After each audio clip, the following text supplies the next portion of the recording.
Bonjour, bonjour à tous. J'espère que vous allez bien ce matin et bienvenue à la troisième session de notre série sur les workshops IAM donnés par Manage Engine. Juste pour confirmer comme d'habitude, est-ce que vous pouvez me faire un retour si vous m'entendez et que mon écran est visible pour tout le monde? Est-ce que je peux avoir soit un message, soit des réactions, s'il vous plaît?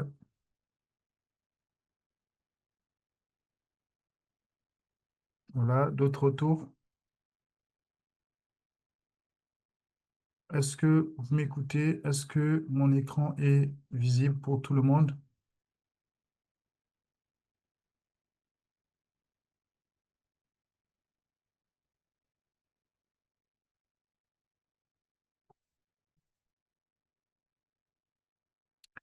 D'accord. OK.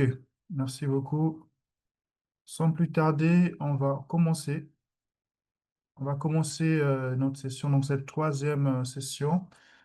Qui va porter sur comment renforcer la visibilité, le contrôle et la conformité IAM avec AD 360. Donc, on va voir les trois aspects, les trois piliers qui sont les contrôles, la conformité et aussi la visibilité sur votre environnement IAM. Donc, c'est un peu la gouvernance des identités, sécuriser les accès et garantir une conformité continue.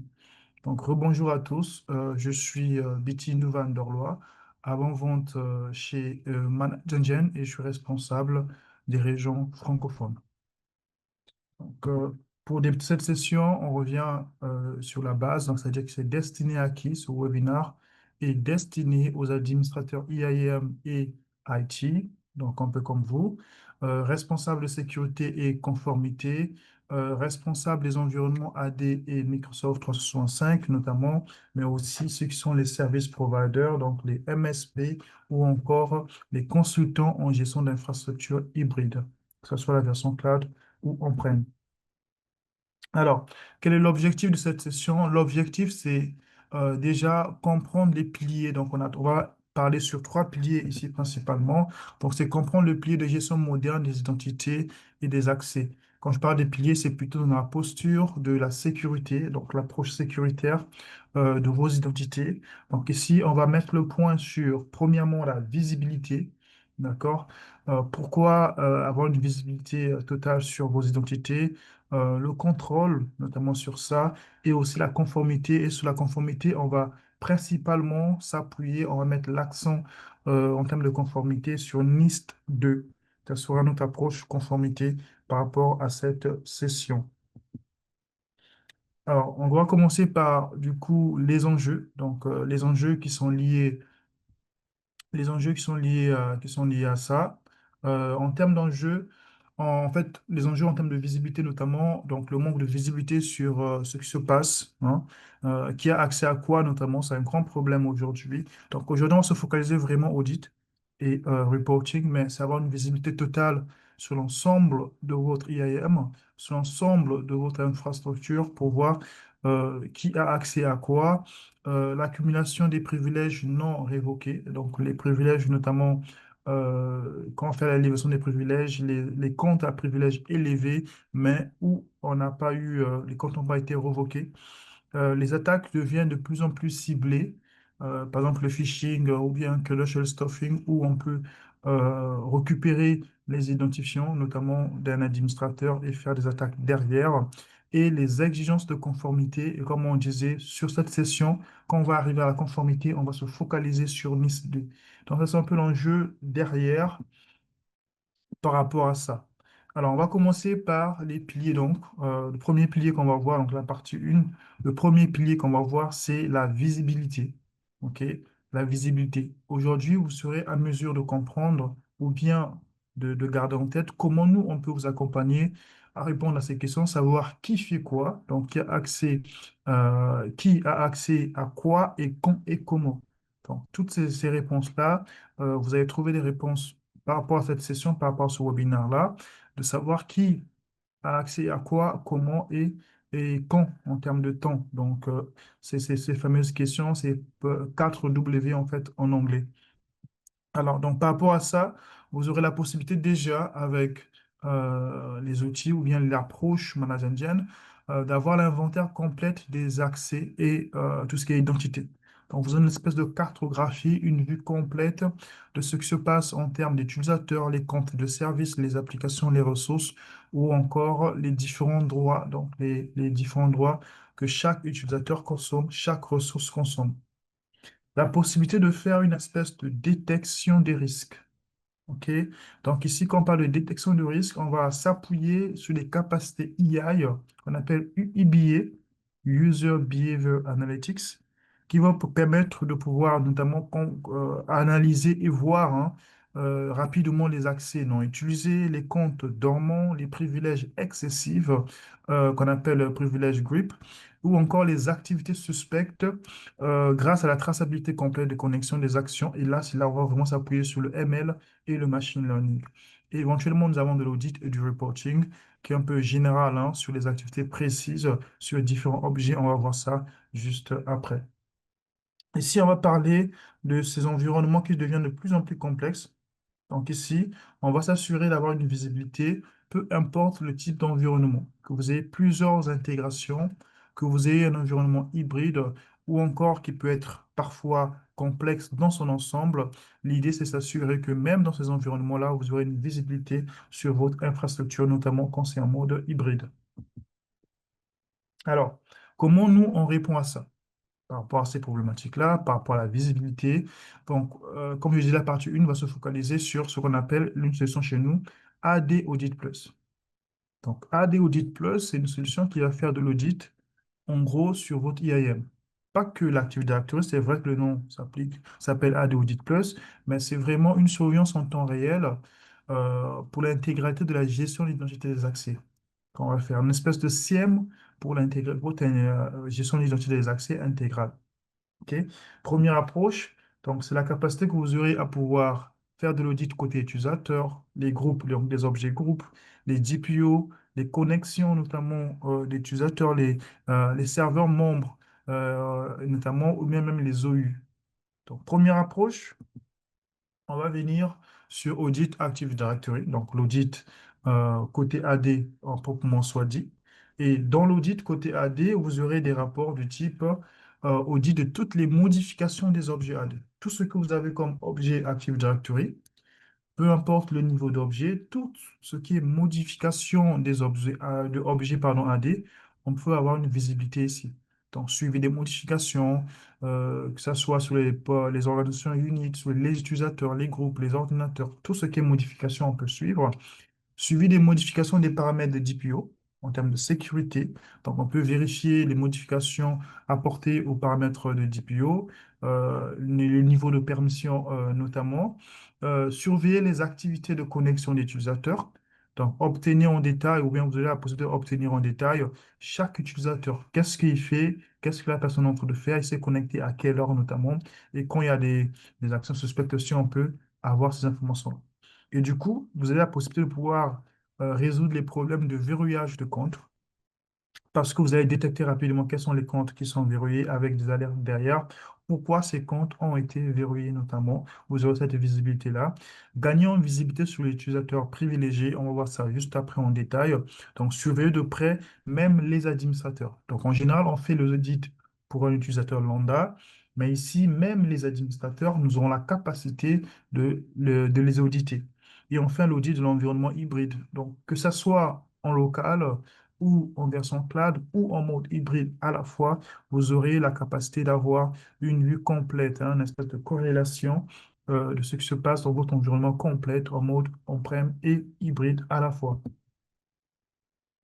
Audit des serveurs des fichiers. Donc, vous avez vu, premièrement, c'est ça, cette capacité d'auditer tout ce qui est objet AD, mais aussi les serveurs de fichiers, que ce soit tout ce qui est Windows, NetApp, ICM ou encore Syslog, tout ce qui est forme de serveur.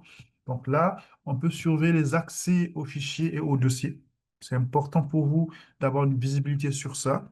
Donc, suivre tout ce qui est activité autour de dossiers, tout ce qui est activité autour des fichiers. Vous aurez la possibilité de pouvoir faire la détection des tentatives d'accès aux fichiers ayant échoué. Donc, moi, je vais essayer de me reconnecter à un fichier qui soit sensible ou pas. Mais du moment où j'échoue, vous allez pouvoir capter ça et avoir une vue complète. Pourquoi notamment j'ai essayé de me connecter, mais j'ai pas pu. C'est un peu ça l'intérêt. Auditer les modifications d'autorisation, notamment avec les NTFS. Donc, tout ce qui est partage et tout, sur les NTFS, on peut capter et auditer. Surveiller l'intégrité des fichiers. Donc là, au-delà des dossiers et aussi la détection des événements critiques, hein, notamment autour des différents fichiers. Et auditer tout ce qui est partage de fichiers au-delà maintenant de NTFS. Audit des modifications des paramètres des stratégies de groupe. Donc là, c'est là on parle des DPO, tout ce qui est groupe, notamment les groupes stratégiques.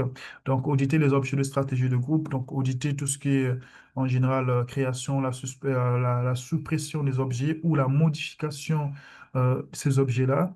Suivre les modifications apportées aux paramètres DPO, configurer notamment les alertes autour de ces objets-là et faire une espèce de gestion, hein, donc gérer une piste d'audit, hein, en quelque sorte ici, où je peux gérer aussi tout ce qui est rapport sur les valeurs des paramètres GPU avant et après chaque modification. Donc, je peux capter ces informations-là. Toujours dans donc la dernière partie, toujours dans le côté visibilité, analyse du comportement des utilisateurs. Donc, tout ça là, on le fait avec AD Audit Plus, qu'on va voir en version démo juste en quelques minutes. Donc, analyse du comportement des utilisateurs. Comment je peux détecter tout ce qui est menace, avec les connexions malveillantes, les mouvements latéraux, les abus de privilèges, les violations des données et des logiciels malveillants. Et tout ça là, sans pourtant que l'humain intervienne directement. Ça, c'est le côté UBA que j'ai introduit. User Behavior Analytics. C'est la capacité ML et l'IA derrière de pouvoir traquer tout ce qui est journaux dans votre environnement, donc collecter et traiter les journaux de contrôleurs de domaine, pardon, et les serveurs membres sur chaque poste. Identifier une base de référentiel sûre, c'est-à-dire qu'une fois que vous avez installé la solution AD Audit Plus, il va comme définir une base de référentiel pour dire, OK, ça c'est comment vous travaillez, ça c'est le nombre de fichiers qui sont modifiés par jour, ça en fait c'est votre base de travail. D'accord? Par rapport à cette base-là, quand il y a des déviations, quand il y a des modifications, automatiquement, le ML, donc le machine learning, va signifier ça et va vous alerter. La capacité d'identifier les anomalies et les alertes sur tout ce qui est administrateur, donc tout ce qui est anomalie, notamment par rapport à l'administrateur, détection des menaces de sécurité potentielles. Donc, par exemple, détection rapide de cas potentiels de connexion malveillante, l'abus de privilèges. Si vous avez de brute force, par exemple, automatiquement, vous serez alerté et automatiser une réponse. Donc, ça, c'est vraiment quelque chose de très intéressant où je peux planifier une espèce de réponse automatique, hein, une espèce de sort. Notamment, je peux passer par des scripts PowerShell pour pouvoir lancer des réponses automatiques. D'accord? Donc, tous les aspects que nous avons vus là, ça se fait toujours sur Ado Audit Plus. Et le dernier point qu'on va voir sur la visibilité, c'est la surveillance donc, de tout ce qui est compte à privilège. On va faire l'audit des comptes, on va s'appuyer sur l'IA, mais là derrière,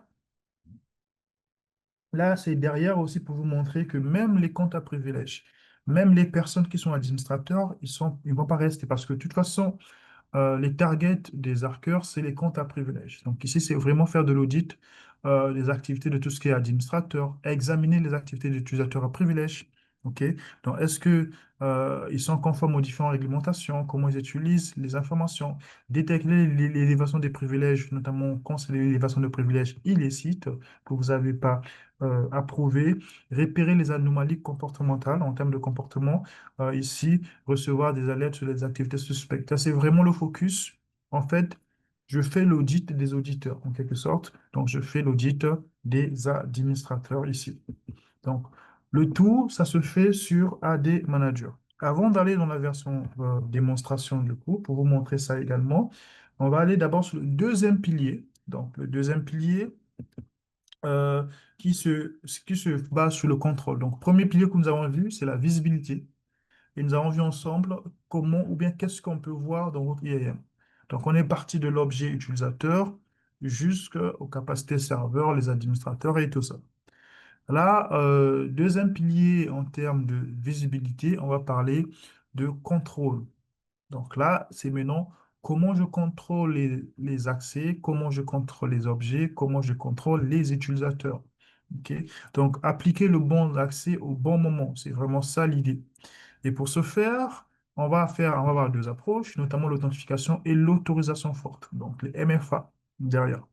Mettre en place les politiques de MFA. Donc, juste pour anticiper le troisième pilier, donc la troisième partie, Nice 2 nous oblige à pouvoir mettre ou à implémenter les MFA. C'est une obligation ou une exigence de Nice 2. Donc ici, les MFA sont très importants et on va voir à quel niveau d'MFA qu'on peut mettre en place.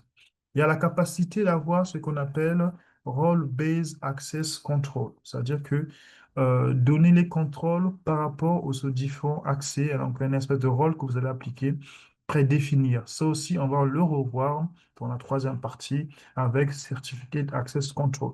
Mais rassurer que c'est la bonne personne qui a les bons accès au bon moment et au bon endroit, si vous voulez. Gestion du cycle de vie des identités, donc automatiser l'approvisionnement en termes de droit ou en termes de contrôle. À quel moment la personne a le droit? Par exemple, si moi j'arrive chez vous, je suis consultant, je pouvais me donner accès pour 3 heures, mais quand je quitte après 3 heures, ces droits-là doivent être révoqués.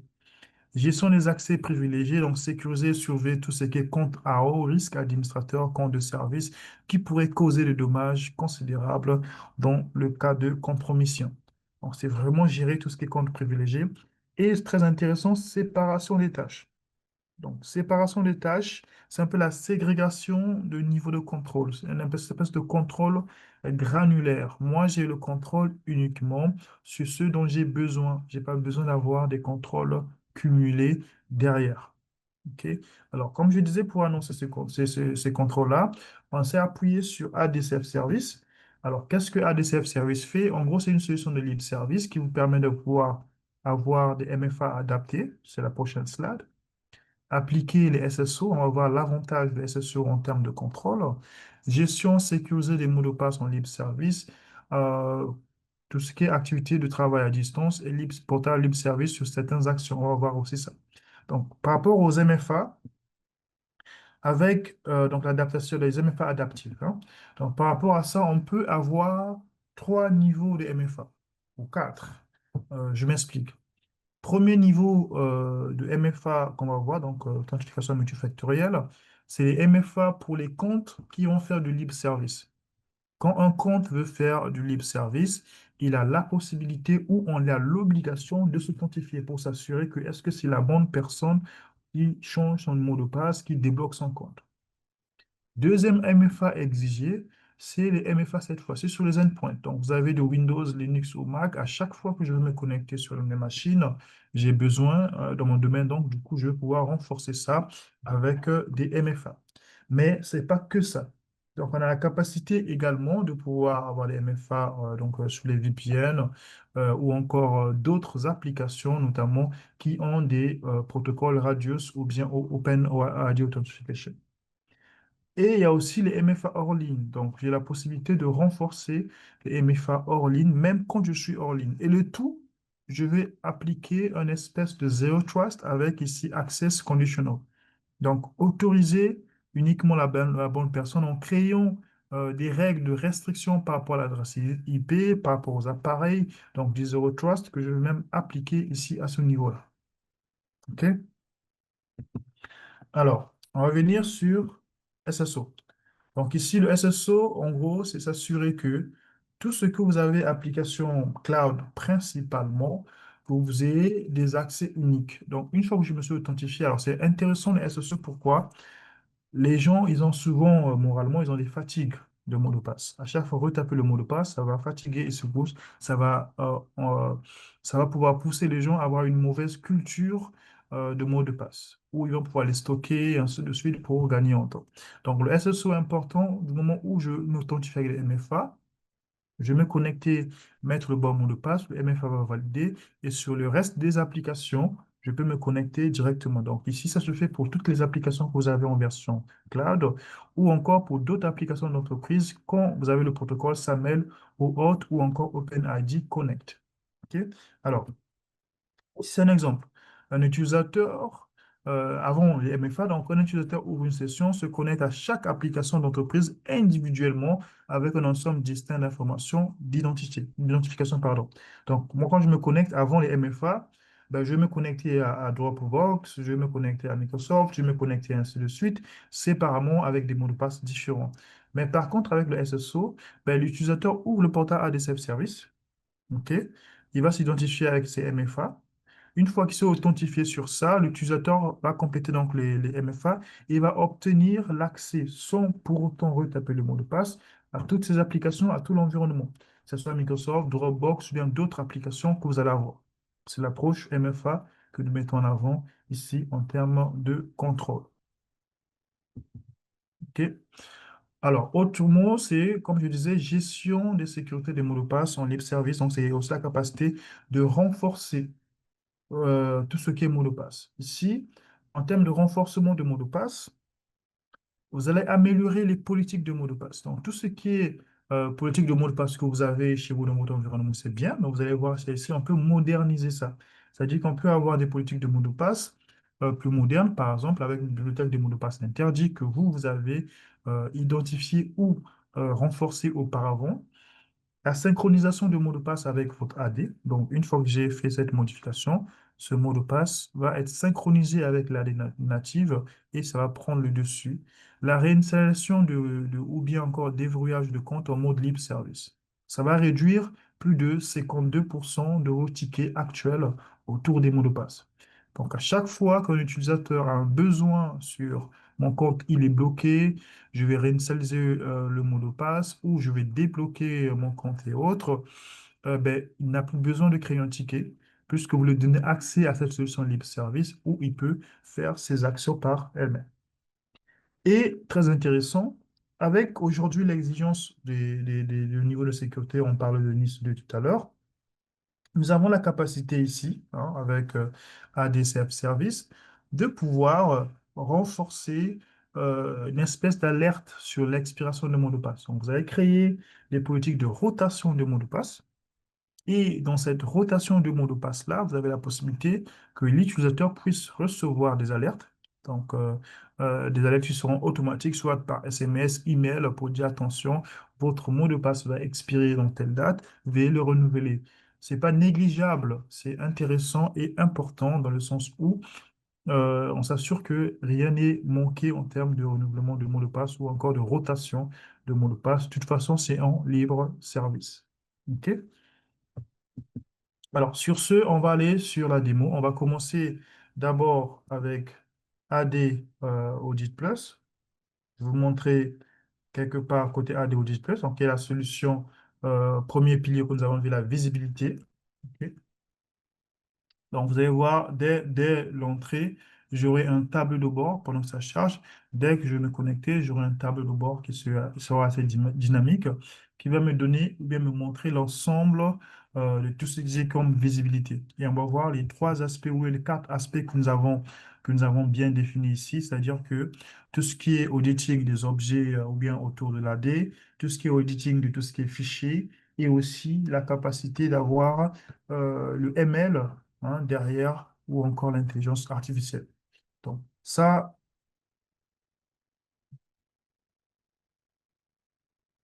OK.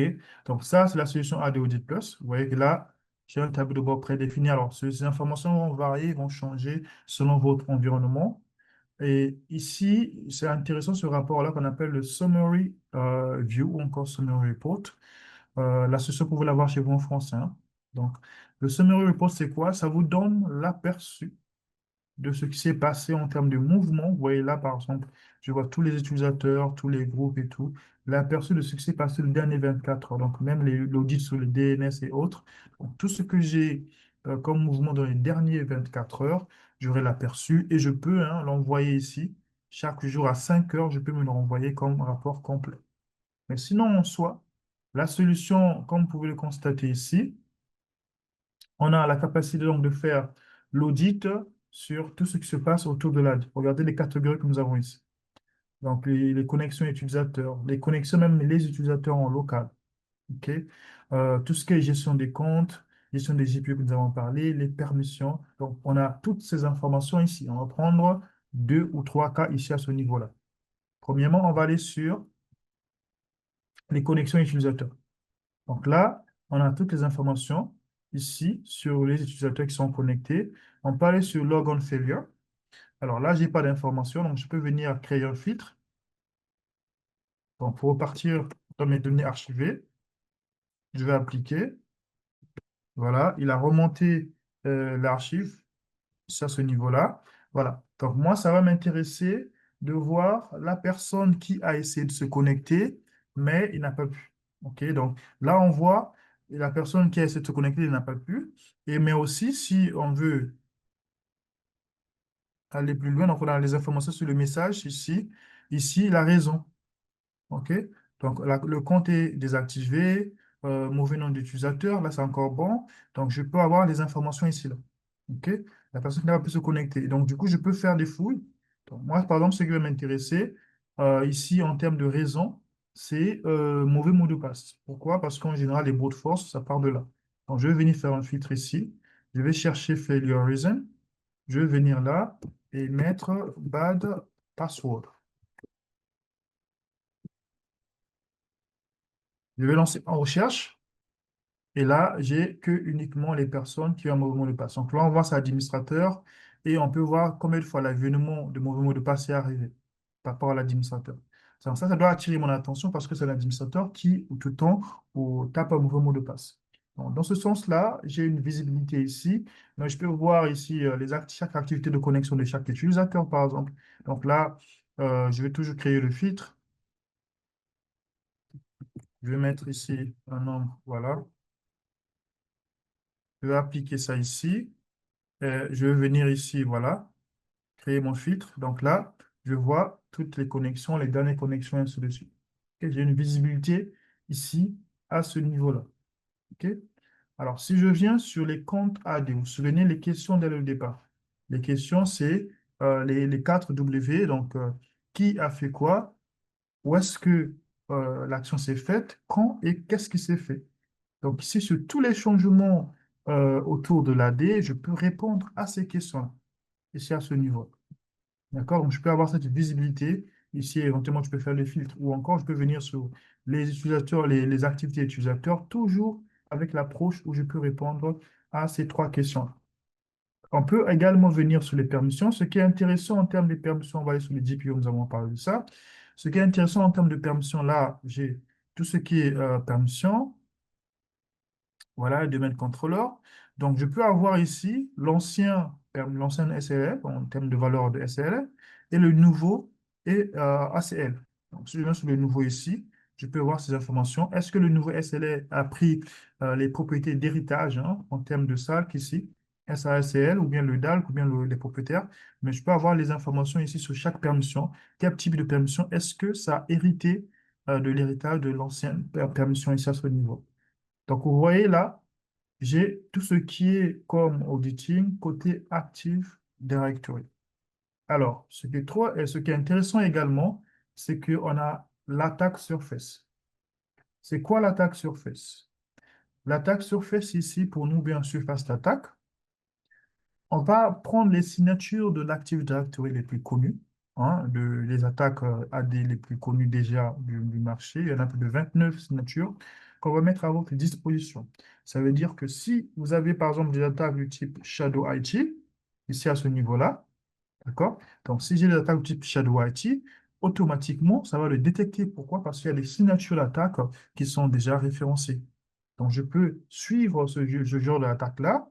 Je peux venir ici voir les détails de l'attaque. Donc, j'ai la possibilité de voir ici à ce niveau le risque de cette attaque-là par rapport aux métriques techniques attaque. Donc là, on voit la technique, c'est persistante. Donc, c'est persistant, ça revient. Et voici l'utilisateur qui a été impliqué, les rapports de l'évidence. Ici, c'est les différentes sources qui montrent les différents niveaux de menace. Là, on voit ici, c'est high. Donc, j'ai les informations, même côté attaque, surface ou bien encore surface d'attaque sur votre environnement. Première option. Maintenant, ça, c'est sur l'AD. Donc, j'ai les audits AD natives et surface d'attaque. Souvenez-vous, on peut toujours faire des demandes de démonstration privées qui seront plus détaillées. Je viens côté cloud. Souvenez-vous, on a parlé du côté hybride. Donc là, Même en termes hybrides, j'ai la possibilité, par exemple, de voir les détections de risques. Donc, les personnes à connexion à risque, souvent c'est l'endroit où ils sont connectés, l'heure où ils sont connectés. Donc, les connexions à risque sur votre Azure, Azure AD par exemple. On a des rapports ici basés sur les activités de MFA. Souvenez-vous de l'autre côté, on va voir juste après la société qui va gérer les MFA. Mais est-ce que les MFA sont actifs, désactivés? On peut avoir toutes ces informations-là. Et aussi sur le cloud, on a une espèce de surface d'attaque ici également. OK? Donc là, cette fois-ci, c'est tout ce qui est signature d'attaque qui sont liés à l'environnement cloud.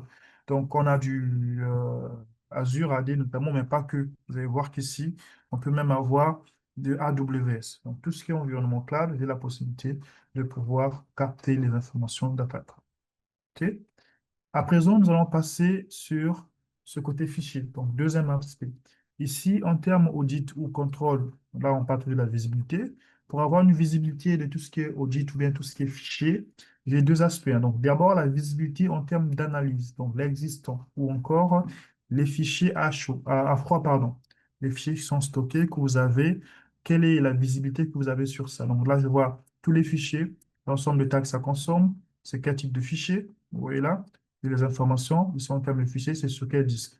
Je peux voir les anciens fichiers, donc les plus vieux, en quelque sorte, en termes de date. Voilà. Je peux voir les fichiers qui sont cachés, en quelque sorte. Donc, j'ai la possibilité de le voir ici. Ou bien les fichiers qui n'ont jamais été modifiés. Donc, premier aspect, en termes de visibilité fichier, c'est ce côté où on vous parle de tout ce qui est fichier à froid, hein, une visibilité. Mais après, pour les fichiers à chaud, on a la capacité de suivre les actions d'audit. OK? Donc là, par exemple, là, c'est tout ce qui est modification de fichiers par utilisateur. Donc là, on va voir s'il y en avait plusieurs. C'est une version de démonstration. Si on avait plusieurs, on peut voir les nombres d'utilisateurs avec les éléments de modification ou les événements de modification. Donc là, on voit le nombre total de modifications, c'est 10 049. Et on va voir la classification, plus de modifications, la création, tout ce qu'il fait autour des fichiers. Et là, on voit les serveurs qui ont plus d'activités dans le même sens. Là, on voit il y a deux. Donc, il y a un premier, ouais, c'est 25 000, le deuxième, c'est zéro. Même les process, quels sont les process qui modifient plus les différents fichiers. Celui-là, il est inconnu, donc on peut avoir un œil plus accru sur ça. OK? Mais aussi, vous vous souvenez, faire l'attempt. Donc, quand j'essaie de me connecter pour faire la lecture de fichiers et que je n'arrive pas, ça aussi, ça sera capté. Voilà, je vais faire OK ici. Donc, à chaque fois que j'essaie de me connecter, alors, il n'y a pas de fichier, il n'y a pas de données. Mais l'idée, c'est quoi? À chaque fois que j'essaie de me connecter pour lui faire la lecture de fichiers, pour réécrire les fichiers, ou encore quand j'essaie d'effacer les fichiers, à chaque fois que je sais que je n'arrive pas, je peux capter ces informations. Et enfin, les permissions. Donc, tout ce qui est changement de permission autour des dossiers ou bien partage fichier, je peux l'avoir. Maintenant, la différence. Ici, on a file audit, donc tout ce qui est audit fichier. Là, c'est les serveurs. Vous allez voir la différence là. Si je viens sur la configuration, voici en fait sur le file audit ce qu'on peut auditer, quelles sont les sources, donc les NetApp comme nous avons vu et toutes ces informations-là. Mais dans le serveur audit, quand je viens sur la configuration, on a les serveurs membres, les postes de travail et tout. Donc là, on rentre plus dans l'intégrité de fichiers. Est-ce que mes fichiers sont intègres? C'est vraiment dans le sens de l'intégrité. Voilà pourquoi, notamment, vous allez voir ici, est-ce qu'il y a des fichiers qui ont été partagés ou bien lus via des USB? Donc là, je rentre même dans le endpoint DLP. OK, donc Data Leak Prevention.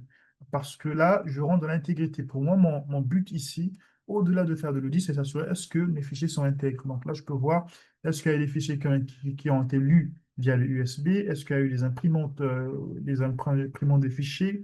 J'ai toutes ces informations-là, même les actions côté LDAP, PowerShell, j'ai la possibilité de pouvoir auditer ici. Est-ce qu'il y a eu des blocs de PowerShell qui ont été générés? Quels sont ces blocs-là? Vous voyez, j'ai la possibilité même de lire, hein, si vous allez plus loin des scripts PowerShell, que j'ai la possibilité d'avoir ces informations-là ici. Vous voyez quel est le bloc de script PowerShell qui a été généré pour comprendre qu'est-ce qui s'est passé. L'idée, c'est qu'aucun fichier n'est fuité et ça ne va pas m'échapper. Alors, autre point qu'on a mentionné également, on a parlé de ça ici sur les endpoints. D'accord? Donc, sur le endpoint, il y a un rapport qui est assez intéressant, qui va intéresser notamment vos solutions ressources humaines. Quand je viens là, je vais prendre tout, je vais mettre OK. Voilà, je peux vous montrer, là, je vais mettre plus de dates. Je vais revenir un peu plus en arrière. Voilà. Vous voyez ça c'est un rapport, par exemple, comme on est sur les endpoints, en gros, on est sur les connexions en local, que ce soit serveur ou bien machine. Alors ici, qu'est-ce que ça va faire? Ça va capter, si vous voulez, le temps exact de travail de chaque personne, ou de chaque système. Donc, on va me dire qui a travaillé, quand, où, et on voit, si par exemple, on va prendre le cas ben ici, donc le total nombre que la personne a travaillé, c'est ça, le temps, donc c'est 1 heure et tout. Ça, c'est le temps exact. Mais là, c'est le temps il était inactif. Bien qu'il s'est connecté pendant 1 heure, mais on voit le temps d'activité à 54 minutes et le temps d'inactivité à 15 minutes. Ça, c'est une aperçu, hein, c'est les données effectives. Mais ici, l'idée, c'est de traquer vraiment même le niveau de productivité, voir exactement est-ce qu'en ce moment-là, sur ce serveur, sur cette machine, il y avait des activités ou pas. Parce que là, on rentre côté endpoint pour pouvoir traquer ça. D'accord? Alors, on a du coup ce côté, comme on appelait Analytics, User Behavior Analytics. Donc, en fait, l'analyse des comportements suspects des différents utilisateurs ou encore l'analyse des risques, hein, des utilisateurs. Ici, comme je disais, c'est basé sur le ML, Machine Learning, et c'est pour alimenter également par l'IA, d'accord, qui va renforcer ces informations-là. Alors, qu'est-ce que le ML va faire ici à ce niveau-là? Une fois que vous avez installé la solution, ok, vous avez tout installé, la solution est bien installée, vous aurez la possibilité d'avoir ici ce qu'on appelle Normal Behavior Report, tout ce qui est rapport normaux ici. D'accord? Donc, tout ce qui est rapport, par exemple, à quel moment la personne s'est connectée, le volume de connexion et tout, il va établir une espèce de base. Je vais vous montrer. Je vais juste faire un filtre. Voilà. Et je vais mettre run. Et donc, du coup, ça, c'est normal. Je me connecte de telle heure à telle heure, tel utilisateur, ainsi de suite. Donc, tout ce que vous voyez ici, c'est un peu la base. Sous minimum 5 jours à 7 jours, il va établir une base de comment vous travaillez. Et du coup, quand j'ai des déviations par rapport à ça, par exemple ici, unusual volume of login, l'activité, là. Donc là, on va me dire, OK, j'ai des activités suspectes par rapport aux heures de connexion. Donc, si moi, d'habitude, je travaille entre par exemple 8 heures et 17 heures, mais je me connecte subitement ici. Vous allez voir, je me connecte subitement entre 4 heures et 5 heures. Pourquoi je me connecte entre 4 heures et 5 heures? Donc là, en fait, on va voir que s'il y a déviation suspecte des heures de connexion, je peux capter ça. Si par exemple par jour, là je vais parler des fichiers, si par exemple par jour, vous faites un volume de modification de fichiers qui s'élève à 1000 et subitement vous passez à 3000, on va vous signaler pourquoi là vous êtes passé à 3000 alors que d'habitude, voici le volume de fichiers que vous modifiez chaque jour. Donc, tout ce qui est anomalie, on va capter ça ici. Et comme je disais, ce n'est pas vous qui allez le faire, c'est la solution via son module ML dans le back-end. D'accord? Et j'en ai parlé aussi, la gestion donc, du coup, ou l'audit des comptes à privilège. Donc, risk assessment ici, mais ça, c'est plus ou moins pour le compte à privilège. Donc, par exemple, l'utilisateur qui a plus de connexions, ça doit m'intéresser pour voir qui a plus d'activités de connexion là. Je vais fouiller, je vais avoir ces informations-là. Donc là, c'est bon l'administrateur, mais par exemple, quand c'est celui-là, un utilisateur lambda, pourquoi, qu'est-ce qu'il fait? Là, ça peut attirer mon attention. OK? Là, la personne qui a plus un grand volume d'activités de connexion ratées, donc il essaie de se connecter, mais il rate le plus souvent. J'aurai également les informations ici par rapport à cette personne-là. Les comptes à privilèges, ok, les comptes qui sont connectés pour la première fois. En tout cas, je peux capter toutes ces informations ici avec les utilisateurs à risque. D'accord? Donc, ça, c'est vraiment gérer ou encore faire de l'audit ou surveiller tout ce qui est compte privilège. Donc là, il n'y a que les administrateurs. Et comme je disais, on va faire l'audit des auditeurs. Dans le tout, comme je disais, on a les alertes. Vous voyez, donc là, en termes d'alerte, on vous donne quelques profils d'alerte, hein, c'est des profils qu'on appelle ça. On peut créer nos propres profils. Voilà. On va dire que ça, c'est l'alerte critique. On va voir ici quel type d'alerte que je vais avoir. Donc, je vais fouiller par exemple logon. Je vais dire OK quand je n'arrive pas à me connecter sur mon ordinateur. OK, ou bien les connexions d'activité Wi-Fi, je prends les deux. Je mets OK. Donc, à chaque fois, il y a des activités autour de logon sur l'ordinateur ou bien sur le Wi-Fi, je vais être alerté. Je vais créer ici, à ce niveau-là, pour dire OK, le threshold pour moi, c'est que l'événement arrive 10 fois en 1 minute. C'est en ce moment-là seulement que je vais être alerté. Je peux aussi créer un autre filtre.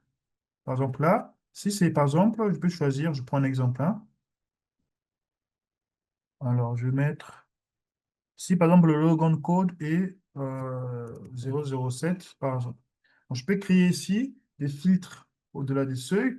Et vous voyez là, du coup, je peux lancer un email, c'est ce qui soit logique, ou être alerté, soit email ou SMS, ou encore je peux automatiquement créer un ticket. Donc, si vous avez une solution de ticketing, chez nous, on a un service d'Asplus, je peux automatiquement créer un ticket, envoyer à la bonne personne au bon moment, mais surtout, vous vous souvenez, je peux créer ici un script, donc un script correctif. Quand l'alerte est lancée, je peux créer des scripts correctifs par rapport à ça. Donc, vous voyez qu'ici, on a une visibilité complète, mais on a une espèce aussi de contrôle en quelque sorte. D'accord? Maintenant, on va aller côté aspect contrôle que nous avons vu. Cette fois-ci, on va se focaliser sur AD Self-Service. OK? Donc, je vais repartir ici. Voici la solution AD Self-Service. OK? Donc, dans la session ADCF Service, on va d'abord aller dans le back-end. D'accord? Donc, on va d'abord aller côté administrateur. Côté administrateur, c'est là où nous aurons la capacité de créer des politiques de self-service, configurer les types de MFA, d'accord? Pour configurer le type de MFA que vous allez avoir, vous avez la possibilité également de pouvoir renforcer les politiques de mot de passe dans ce back-end-là. Donc, la première étape, vraiment, une fois que vous avez téléchargé la solution, c'est faire ça. Tout en sachant que tous ces modules dont je suis en train de décrire et qu'on est en train de parler depuis le premier jour, donc là, nous sommes le troisième jour, donc la troisième session. Ça peut être soit des modules individuels. On a vu la première session AD Manager. Hier, nous avons vu M365, l'environnement qui est basé cloud. Aujourd'hui, nous voyons AD Audit Plus et AD Self Service. Demain, on va voir un autre module, le dernier de la série. Mais c'est des modules soit individuels, mais surtout, c'est l'aspect de l'IAM complet avec AD 360 qui peut contenir tous ces modules-là en un. OK? Alors là, c'est ADSF Service. Je vais venir d'abord côté configuration. Donc la première étape, on va aller sur d'abord les MFA. Quel type de MFA les utilisateurs vont avoir? C'est vraiment ça l'idée, hein, donc s'assurer que, OK, quel est le type de MFA que les utilisateurs vont avoir. Donc là, j'ai plus de 19 ou 20 technologies MFA. Ouais, tout ça, c'est configuré. Donc, moi, ce que je vais faire, je vais configurer le MFA qui va correspondre à mon besoin ou encore aux besoins de mes consommateurs. C'est ça l'idée, avoir ce MFA-là ici. Donc, une fois que j'ai fait la configuration de ce MFA, je vais dire OK, pour que les utilisateurs fassent les actions en libre service, donc là, je suis en train de parler de contrôle, je peux dire OK, chaque personne peut utiliser jusqu'à 3 MFA. Je vais choisir le type d'MFA questions-réponses, SMS et tout. Voilà. Et je peux me dire que bon, celui-là passe en premier, par exemple. De même pour débloquer le compte pour une de mot de passe, côté endpoint, c'est-à-dire que si la personne veut faire des MFA sur sa machine au moment qu'il se connecte aussi, je peux faire la même chose. Donc, la première étape, c'est créer les MFA et technologies qui sont déjà là. Donc, soit vous avez déjà ces technologies-là. Deuxième étape, c'est associer ces technos-là aux endpoints, aux actions self-service et aussi à l'applicatif. OK? Première chose. Une fois que j'ai fait ça, je vais du coup créer ici les politiques pardon, de self-service. En gros, je peux définir qu'est-ce que la personne va faire. Est-ce que la personne va faire du password reset, débloquer le compte, changement de mot de passe, ou bien self-service update, c'est-à-dire que si j'ai des informations que je vais mettre à jour. Donc, je peux venir là, je vais juste cocher. Voilà. Et je donne le nom de... Voilà. Et là, je peux choisir l'OU qui vont bénéficier. C'est ça vraiment qui est très intéressant. Est-ce que c'est tous les OU ou bien un OU spécifique?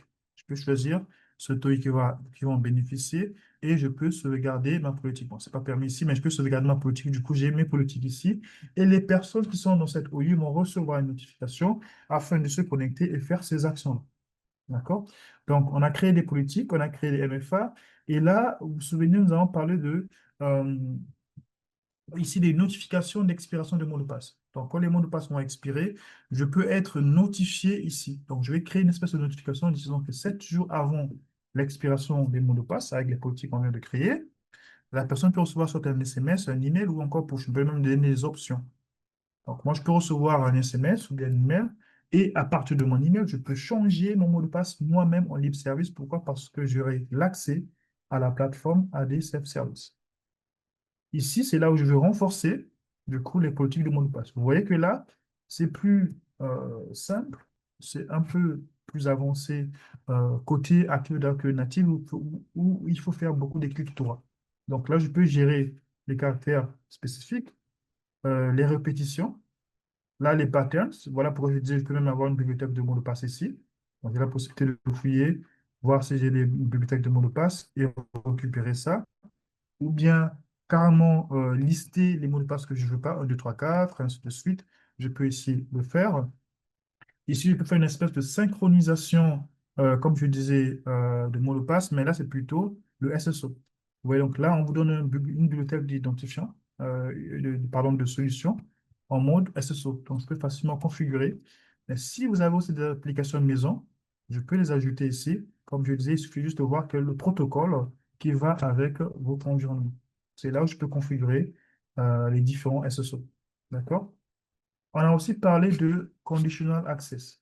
Donc, là, c'est le capacité, en quelque sorte, zero trust. Puisque c'est une solution en libre service, je veux m'assurer que la personne qui se connecte à la solution, c'est la bonne personne. D'accord? Donc, ici, par exemple, je vais dire, OK, certaines adresses IP statiques, je peux mettre une classe d'adresse IP pour dire qu'il y a ceux-là que je fais confiance. Ou encore, les dispositifs. Donc, moi, aujourd'hui, j'ai que les Windows. Donc, je peux en avoir les ordinateurs, que je fais confiance, mais aussi les plateformes. Donc, si j'ai que les Windows, ça veut dire que moi, je me connecte qu'avec des Windows. Ça veut dire que le Mac ne peut pas se connecter, par exemple. Ici, les heures de travail. Donc, je peux notifier ici, par rapport au jour, je vais faire juste ça, les heures de travail que les personnes peuvent travailler. Donc, le non-business hour, personne ne se connecte, ou encore la géolocalisation. Donc, si vous êtes là, vous êtes en Europe, vous êtes en France, je ne vois pas pourquoi une personne en Albanie, par exemple, va se connecter. Donc, une personne qui est en Albanie, automatiquement, la connexion ou bien l'accès à votre domaine sera refusé d'une manière automatique. Vous voyez, ça, c'est ce qu'on peut faire dans le back-end. Hein, ce qu'on va faire comme configuration. Et là, éventuellement, j'ai des rapports. Hein. Une fois que j'ai fait tout ça là, j'aurai des rapports ici, déjà prédéfinis que vous allez pouvoir utiliser. Maintenant, comment ça se passe dans le concret? On va prendre deux cas. On va se déconnecter. On va prendre le cas où je veux renforcer les MFA selon NIS 2. Donc, je veux renforcer les MFA sur les endpoints. Donc là, on va simuler la connexion sur ma machine Windows. Je vais venir là. Donc, l'idée, je vais me connecter le matin. Je vais taper mon mot de passe. Je vais mettre OK. Deuxième étape, MFA. Et comme j'ai configuré plusieurs MFA, alors on me demande de choisir le MFA comment je vais utiliser. Donc, je prends le troisième, Geo-Authentification. Je vais mettre continuer. Et là, en temps normal, je vais recevoir un SMS push. Ça, c'est mon téléphone, une simulation de mon téléphone. Je vais approuver et automatiquement, je me connecte à mon environnement. Donc, vous voyez comment c'est assez facile. Tout cela, c'est contrôlé et comme je disais, c'est en libre service et encore une fois, c'est une exigence NIST. Alors, deuxième étape, cette fois-ci, je vais changer mon mot de passe. Donc, j'ai reçu la notification ou bien l'information que je dois changer mon mot de passe. Donc, ce que je vais faire, je vais me connecter sur ici, dans mon domaine. Souvenez-vous, là, je suis dans ADCF Service, ça veut dire que j'ai déjà fait mon MFA, j'ai accès à ma plateforme, et là, j'arrive dans mon portail Libre Service. Donc, ce que j'ai comme option sur le côté Libre Service, c'est ici que ça va se faire. D'accord? Donc là, je me connecte en tant qu'utilisateur, ça charge, en quelques instants, ça devait se faire. Et quand je me connecte en tant qu'utilisateur, vous allez voir, j'ai des options qui sont assez intéressantes. C'est vraiment du libre service où ça va réduire un grand volume de tickets, hein, notamment que vous allez avoir dans votre environnement. Et comme je disais, il y a un rapport qui prouve, un rapport NIST qui prouve, un rapport CIS, pardon, qui prouve que la majorité des tickets que vous avez autour dans votre domaine, c'est parce que mon compte a été bloqué ou je dois changer mon mot de passe ou encore j'ai changé d'adresse tout simplement. Ben, je vais changer mon numéro de téléphone au côté de mon domaine. D'accord? Mais ça, on peut donner ces capacités-là en libre service. On peut permettre à ce que chaque personne peut le faire. Alors, pour ce faire, ici à ce niveau, vous voyez là, ça c'est mes informations en général. Donc, si je veux changer de numéro de téléphone, d'adresse, je peux venir ici, faire des modifications à l'instant T. Ça, c'est une option. Si je veux changer de mot de passe, là, donc je vais taper mon ancien mot de passe et je vais taper le nouveau mot de passe ici. Et vous voyez, il doit respecter les exigences que vous avez mis ici. D'accord? Il doit vraiment respecter ça ici à ce niveau-là. Donc, au fur et à mesure que je tape le nouveau mot de passe, je ne sais pas qu'est-ce que j'ai tapé en tout cas, mais au fur et à mesure que je vais taper le nouveau mot de passe, il doit respecter ça, sinon, ce n'est pas possible. Donc là, c'est un peu la valeur ajoutée aussi, toujours dans le sens de contrôle, parce que vous contrôlez qui fait quoi, à quel moment, ainsi de suite. Et j'ai parlé ici de SSO. Donc là, à ce niveau-là, j'ai ici deux solutions.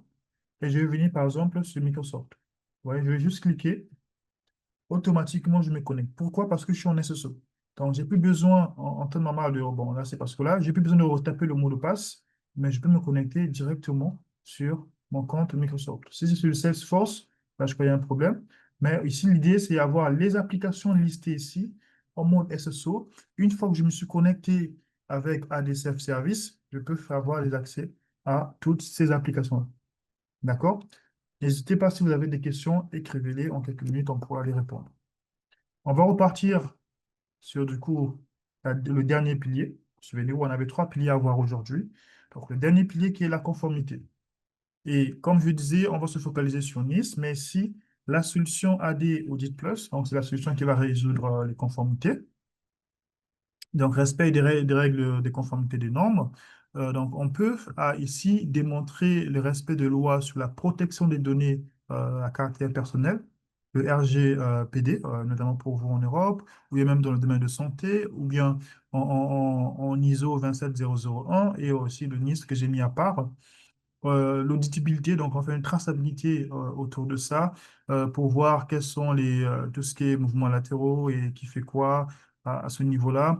La révision d'accès périodique, c'est ça qu'on va voir avec les Access Certificate Control. Comment je peux réviser les accès, notamment les accès qui sont périodiques. Alors, le focus, c'est sur NIST. Pourquoi NIST? Parce que c'est une exigence maintenant, depuis, je pense, il y a 2 ans qu'on impose sur toutes les entreprises européennes. Donc, le NIST, qui est donc le Network and Information System, là, c'est en anglais, mais sinon, en nation européenne. Donc, en fait, la feuille des Indes, ici, le rappel, c'est quoi? C'est tout ce qui est infrastructure, tout ce qui est pour vous, qui est dans l'espace européen, comment je peux être conforme, notamment sur la cybersécurité ou bien la résilience des systèmes. C'est vraiment ça l'approche et c'est une obligation maintenant pour chaque entreprise européenne. Alors, pourquoi déjà être conforme, s'assurer être conforme pour renforcer votre cybersécurité? Donc, NIS 2 impose des exigences strictes en matière de gestion des risques et de protection infrastructure critique et élargir le champ d'application. Donc, elle peut couvrir un peu le grand nombre de secteurs et d'entreprises. Donc, voilà pourquoi on oublie ça. L'obligation de gestion d'identité des accès, donc la directive NIS existe en fait, comme on a vu tout à l'heure, l'authentification multifactorielle, le MFA, et des contrôles d'accès par rapport par rapport aux accès de sécurité. Donc, il va exiger ça, et voilà pourquoi on va parler de certificat ici. Mais évidemment, vous serez sanctionné si vous ne suivez pas, mais aussi harmonie et coopération sur tout ce qui est au sein de l'Union européenne, notamment dans vos échanges dans l'Union européenne. Voilà pourquoi on doit rester conforme par rapport à Nice 2. Alors, l'exigence donc de Nice 2. Donc là, on revient sur les exigences, les articles. Bon, c'était plusieurs articles, mais les articles, notamment l'article 21, sur la mesure de gestion des risques et donc en matière de tout ce qui est sécurité. Donc, premièrement ici, la sécurité des ressources humaines, là, à ce niveau-là, et politique de contrôle d'accès, gestion des actifs. Donc, politique de sécurité des ressources humaines, politique de contrôle d'accès. Donc là, on doit appliquer le liste privilège, le moins privilège possible, s'assurer que les personnes n'ont pas d'accès et n'ont pas plus d'accès que nécessaire. C'est vraiment ça. Et deuxième point, c'est le MFA qu'on a déjà vu. Mais là, on va se focaliser sur ce premier-là, s'assurer que la personne, il a accès seulement à là où c'est nécessaire pour la personne. OK? Donc ici, les éléments auxquels on va répondre, c'est identifier l'authentification des utilisateurs en matière de sécurité, contrôler et gérer les accès en ressources sensibles, mettre en place des politiques de sécurité robustes pour protéger les données, ça c'est les exigences de NIS, les piliers en quelque sorte, surveiller et détecter les activités suspectes ou non autorisées, et répondre rapidement aux incidents de sécurité et mettre en place des mesures correctives. Vous avez vu que dans tous ces aspects-là que NIS exige, que nous, on peut répondre. On a vu ça avec AD Audit Plus. Mais aussi, il y a ce côté, donc, du coup, Access Certificate Campagne. OK? Donc, Access Certificate Campagne, bon, j'ai mis cette phrase-là. Imaginez un monde où la gestion des accès utilisateurs est simplifiée et efficace, avec les exigences actuelles en matière de sécurité numérique. Donc, en fait, elle sera peu formidable en fait en quelque sorte. Donc ici, le campagne d'accès certifié de campagne, ça se fait avec la première solution que nous avons vue, qui est donc AD Manager, qui offre des processus structurés en fait, pour garantir les droits ou bien les privilèges attribués à la personne au nombre exact au jour, au bon moment, c'est-à-dire que donner les accès nécessaires à la bonne personne et au temps. Donc l'objectif de Access Certificate Campagne, c'est premièrement la campagne de certificat et des accès, une espèce de process hein, en termes de définition, un process qui va examiner et valider les droits et privilèges d'accès utilisateur. Donc, on va créer un process derrière. Je ne sais pas si vous vous souvenez de notre première session, nous avons vu ça un peu plus en détail, mais on va avoir créé des process derrière pour voir, OK, à chaque fois qu'une personne veut avoir des accès, je vais examiner, je vais valider par rapport à son niveau de privilège et le compte. Pourquoi l'objectif? Donc, c'est quoi? Donc, ces campagnes permettent de rectifier et de révoquer les droits d'accès utilisateur tout en appliquant les principes du moindre privilège et le contrôle d'accès basé sur les rôles. D'accord? C'est vraiment ce côté-là. Donc, du coup, l'avantage, on sera tout simplement conforme à NIS 2. D'accord? Et alors, campagne certifiée, donc la capacité donc, ici de pouvoir faire les campagnes d'audit pour pouvant être planifiées et priorisées en fonction des droits élevés. On va prioriser et planifier ces campagnes-là. Les droits d'accès. Donc, c'est ces campagnes qui permettent de rectifier et de révoquer les droits d'accès des utilisateurs tout en appliquant les principes du moins de privilège, comme on a dit. Et en fait, derrière, grâce aux campagnes certifiées des accès avec AD Manager Plus, les droits d'accès des utilisateurs peuvent être validés en masse, ce qui améliore l'efficacité. Donc, c'est plusieurs droits qui sont validés en masse parce que derrière, je vais créer une campagne et c'est pratiquement automatisé. D'accord? Donc, ça, c'est un peu sur le côté contrôle, conformité, pardon. On a vu qu'on peut être conforme au GDPR, RGPD, on peut être conforme à l'ISO, mais là, j'ai mis l'accent sur NIST parce que c'est un peu la priorité pour les entreprises européennes, notamment en France. OK?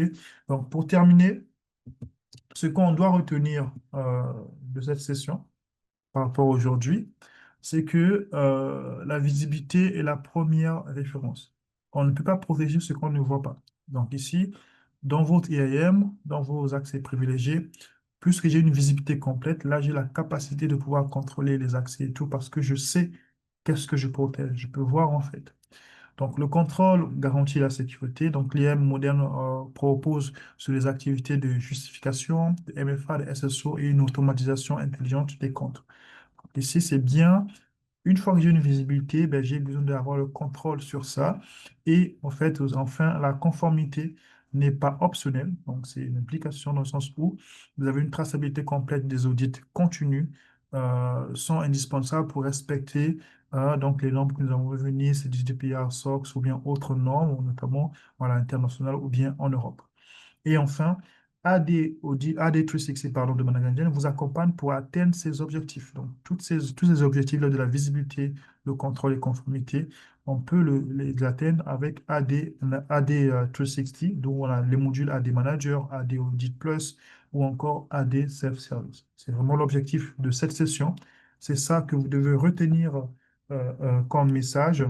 Et voici nos références. Donc, n'hésitez pas à m'écrire, moi personnellement, avec mes équipes sur le FR Tech ou bien pour les équipes de vente également. Nous avons notre site officiel. Donc, voilà pour aujourd'hui, pour cette session. Ça fait exactement 1 heure pile. Si vous avez des questions, n'hésitez pas à les poser. Et aussi, on va voir en pool. On va voir un pool rapidement. Juste, vous allez juste donner votre feedback, s'il vous plaît, rapidement par rapport au feedback. Archini, can you start the pool? Ok, on va voir un pool rapidement. Est-ce que vous avez des questions? N'hésitez pas à les poser. Euh, on a le chat qui est disponible. Ok, voici le pool. C'est assez rapide, hein, c'est un peu de temps. Donc, c'est voilà, c'est juste donner un feedback honnête sur la session, l'état de la session et tout. Et comme ça, on pourra terminer s'il n'y a pas de questions éventuellement. Vous devez les poser aussi après. Je vous prie de remplir rapidement le feedback. J'espère que c'est fait, monsieur, que vous avez rempli. Ça devait être quelques secondes. N'hésitez pas. OK. Donc, c'était tout pour aujourd'hui. Merci beaucoup. Merci beaucoup pour votre participation. Et demain, on va aller sur la dernière session. Donc, demain, on aura la capacité d'avoir notre dernière session sur cette série hein, qui va se voir comment éviter les désastres par rapport à l'IAM, comment éviter ça, comment faire une espèce de recovery si ce mois-ci il y a eu des désastres par rapport à l'IAM. C'était tout pour aujourd'hui. Merci beaucoup et on se dit à demain à tous. Merci et bonne journée.